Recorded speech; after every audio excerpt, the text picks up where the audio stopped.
Moyen-Âge inventif. Voilà, tout est dit, ou presque. Eh bien, en fait, vous savez qu'on est familier, vous l'avez dit, avec ce matériau aujourd'hui. Il est voilà, c'est tellement courant qu'effectivement, on n'y fait plus très attention. Mais ce que vous allez découvrir dans cette exposition, c'est qu'on a perdu complètement le secret de fabrication du verre. En fait, les Romains, faisaient du verre.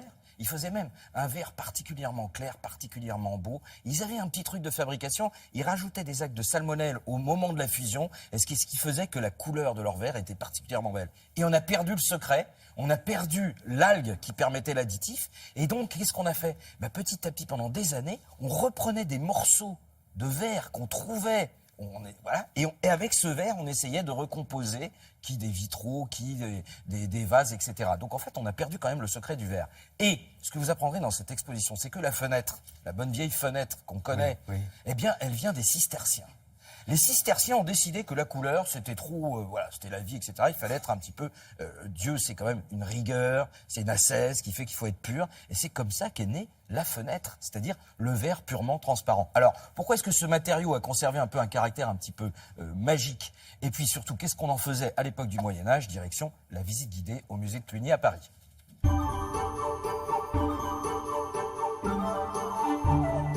Le verre, au Moyen-Âge, c'est une matière un petit peu mystérieuse. On connaît le bois, on connaît le fer, mais le verre, c'est curieux, ça retient les liquides, on arrive à voir par transparence. C'est un matériau un peu magique.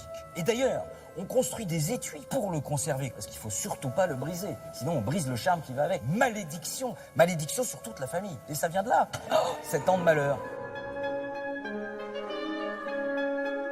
Le verre est tellement précieux au Moyen-Âge que si, lorsque vous êtes dans une taverne, vous embarquez un verre, vous en ébréchez un, eh bien, on a le droit de vous mettre une amende et de vous clouer au pilori. Voilà. Vous avez le choix, l'amende ou le pilori.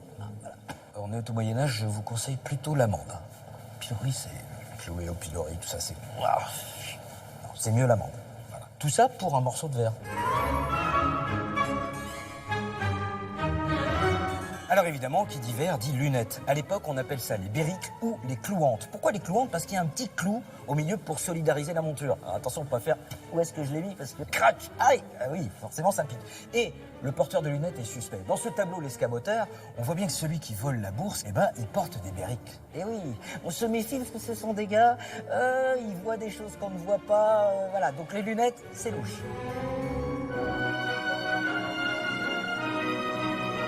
Et puis, le roi des verres, le vitrail, avec le fameux bleu de Chartres, qui vient pas du tout de Chartres. Vous apprendrez dans cette exposition que c'est l'abbé de Saint-Denis qui met la moitié de son budget dans la construction du cœur de la basilique dans les vitraux.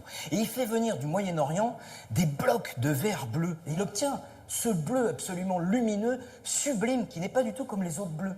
Le problème, c'est que nos historiens l'ont découvert à Chartres. Donc ils l'ont appelé le bleu de Chartres. J'ai cherché des blocs de verre comme ça du Moyen-Orient, dépenser la moitié du budget là-dedans. Le bleu de Chartres, non. C'est le bleu de Saint-Denis, les gars.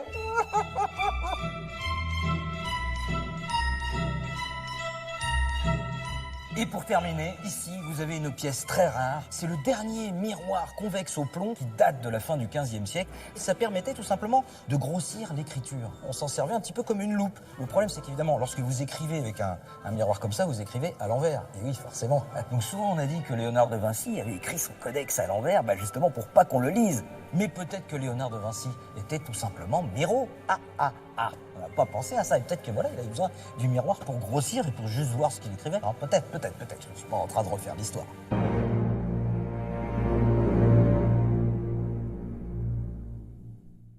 Bon, je retiens. Et vous voyez, le verre dans le verre. Écoutez, je suis bien installé là. Ça, je devrais mettre mes mains comme ça.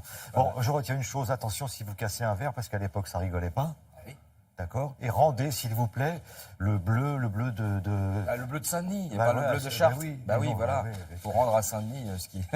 J'ai vu que ça vous faisait de la peine. Voilà. Donc c'est au Musée national du Moyen-Âge. Oui, pour le codex, c'était des bêtises, parce que je vois déjà les historiens. Oui, non, pas du tout.